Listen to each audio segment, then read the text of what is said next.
Достар, қайырлы күн баршаларыңызға. Бүгін сіздермен бірге өте керемет әрі ерекше дәмді чебурекидің рецептісін ұсынайын деп жатырмын. Бұл рецепт сіздерге 100% ұнайды деген ойдамын. Сондықтан да біздің дәл осы видеоны соңына дейін қарауды ұмытпаңыздар. Ең алдымен қасықтың ұшындай етіп азырақ ас содасын алып, бір дана жұмыртқамызға қосып жақсылап тұрып араластырамыз.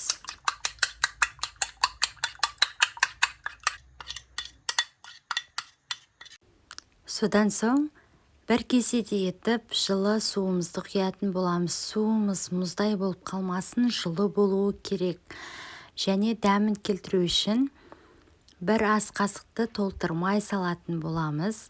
Және тез ашуы үшін менде 2 ас қасықтай етіп ашытқыны қосқан болатынмын. Және де 1 ас қасықтай етіп сұйық майымызды құйып қосатын боламыз.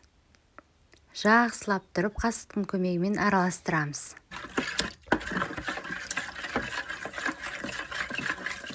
Содан соң електен өткізілген ұнымызды қасықтың көмегімен аз-аздан етіп салып отырамыз. Барлығын бірден салудың қажеті жоқ, осылай аздан салып жақсылап араластырамыз. Осылай ұнды аз-аздан салып отырып, жұмсақ қамыр илейтін боламыз. Біздің қамырымыз қатты болып қалмауы қажет, яғни жұмсақ қамыр болуы керек. Июі қанғанша жақсылап тұрып қамырды илеп дайындап алатын боламыз.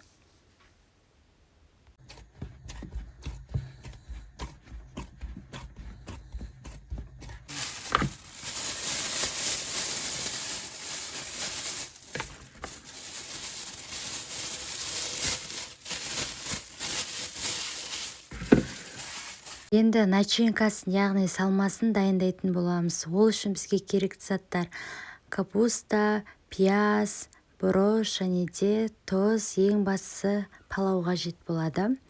Ең алдымен осылай бір дана пиязымызды алып, оны турап, жақсылап тұрып, қызып тұрған майда қуырып алатын боламыз. Содан соң барып жаңағы туралған капустамызды пияздың үстіне саламыз. Пияз және де капустаны баяу отта жақсылап қуырып аламыз.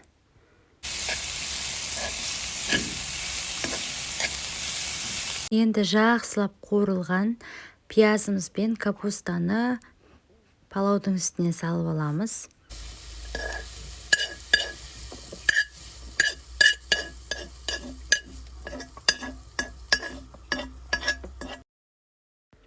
Және де 2 шай қасықтай етіп дәмін келтіру үшін осылай тұзды қосатын боламыз. Негізді татымына қарай қоссаңыздар да болады, дәмін көріп. Және де дәмін келтіру үшін жаңағы салмасы дәмді болу үшін қызыл бұрыш немесе қара бұрышты қолдансаңыздар да болады. Мен қызыл бұрышты қолданған болатынмын. Енді жақсылап тұрып араластырып аламыз.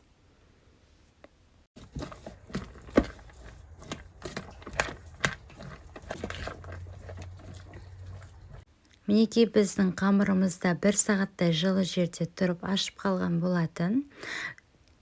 Қамырымызды салафаннан шығарып, столымызға азырақ ұнымызды сеуіп, 1-2 рет қамырымызды аунатып, осылай пышақтың көмегімен ортасынан 2-ге бөліп алатын боламыз.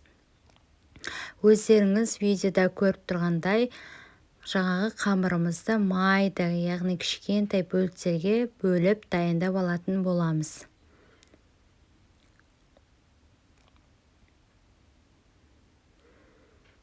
Және де пышақпен кесілген осындай майда бөліктерін қолымыздың көмегі арқылы дөңгелекше етіп жасап алатын боламыз.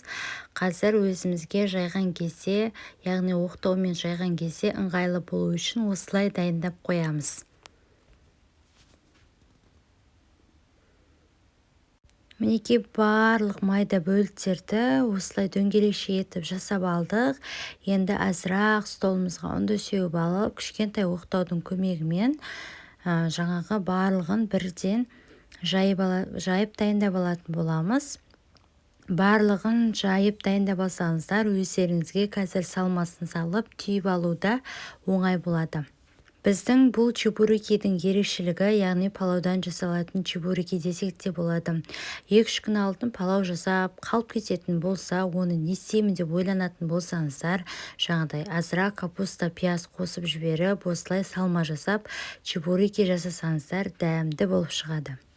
Мінекей біздің оқтаумен жайылған қамырларымыз да дайын болды. Енді осының ортасына салмасын, яғни начинкасын салып алатын боламыз.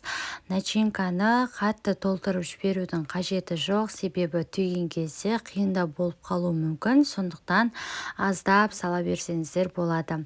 Енді видеода көрсетілгендей етіп жасап алатын боламыз. Шет-шетін азырақ етіп басып, ортасын кішкене басып, осылай шетін вилкамен шұқып шығатын боламыз. Біздің бұл чебурекиді анамыз балалық шағымызда жиі жасап беретін, сондықтан да дәл осы чебуреки түрі өзіме қатты ұнайды. Табамыздағы майымызды қыздырып, чебурекилерімізді салып аламыз.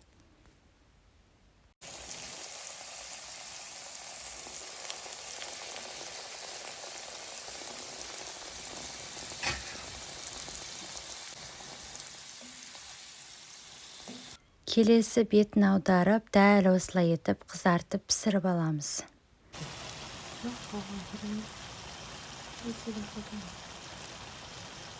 Мінекей достар, біздің ерекше әрі дәмді чебурекиміз де дайын болды. Міндетті түрде жасап көруге кеңес беремін. Және де біздің Ақ Дастархан YouTube каналына тіркелуді, лайк басуды және де қоңыраушаны басуды ұмытпаңыздар, себебі сіздерді түрлі рецепттермен қуантатын боламыз.